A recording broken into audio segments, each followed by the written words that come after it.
My name is Mindy Jensen, and I'm the Community Manager for BiggerPockets.com, the real estate investing social network. I spend a lot of time in the forums, and while I have a lot of tips and tricks based on my own experiences, I've picked up some pretty amazing tips from my fellow investors on the site. Here are 10 of my favorite, not so obvious tips for real estate investing success.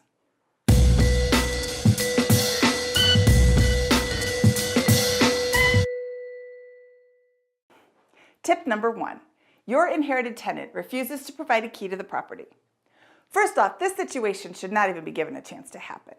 Always get a copy of the key to the property and verify that it works before you close. If the selling landlord doesn't have a copy, they can get one from the tenant. It's a sure bet they've got one. However, if this situation has already passed and the tenant refuses to give you a copy of the key, make your own. First, give your tenant proper notice in compliance with your state's landlord-tenant laws. Then have the property rekeyed by a locksmith. If your tenant isn't home, leave one copy of the key in a real estate agent-style lockbox with code access. Inform your tenant of the code and then retrieve the lockbox at a later date. One more thing to consider, if you've got a combative tenant like this, you may want to consider not renewing their lease. Tip number 2. Your tenant wants to install cable or dish or satellite or something on the outside of the house. You should have a move-in checklist that the tenant signs at the time they take possession, stating the condition of the property. Make a separate checklist that goes over every single important part of the lease and includes a space for tenant initials, so if necessary, you can prove at a later date that they were informed.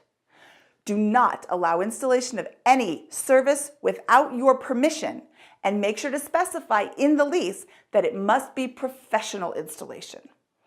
It's also good practice to have the tenant give you a deposit to return the property back to its original condition once they move out. Tip number 3, your tenant threatens a lawsuit.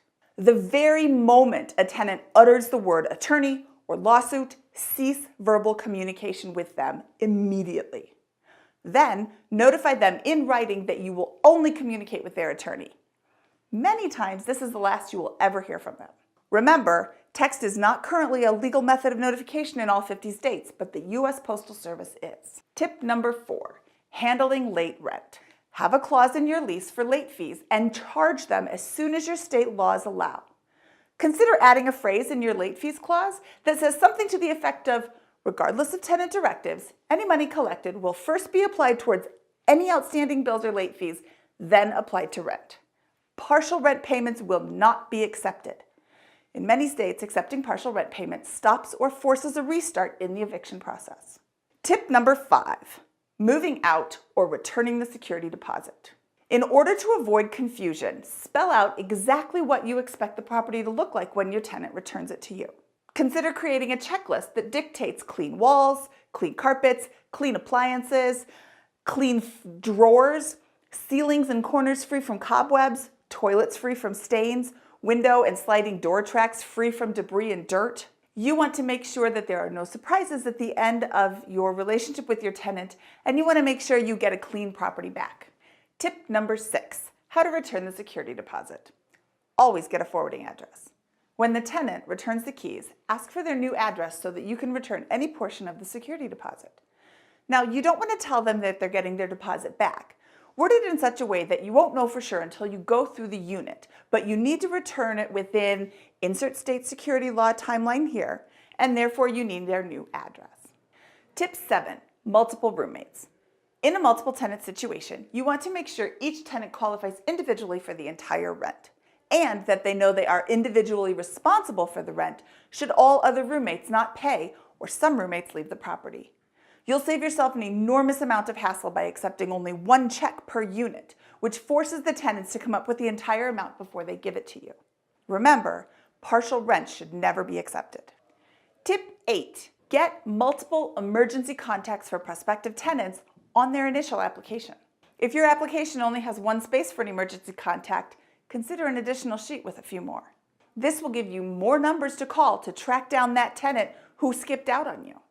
It's good practice at lease renewal time to ask the resident to update some of their contact information. Most property management companies and owners don't do this. If the resident leaves you with damages or unpaid rent, it gives you more numbers to call to try to get 100% of your money versus sharing it with a collection agency. But if you do use an outside agency, it gives them more numbers to call as well.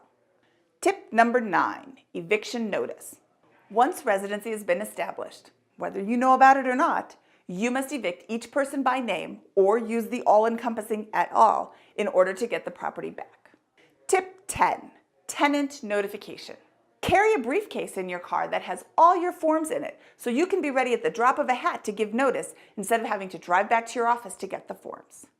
Bonus tip 11. I don't have an extra finger. Lease renewal inspection. Do a walkthrough of apartments 2 weeks before you offer a lease renewal. Call it your lease renewal inspection. This way, if the tenant was not taking care of the unit, you have the option of not offering a referral. I want to give a huge thank you to everyone who provided these awesome tips from the forums. For even more priceless information, visit www.biggerpockets.com/forums. This is Mindy Jensen for Bigger Pockets. I'll see you around the site.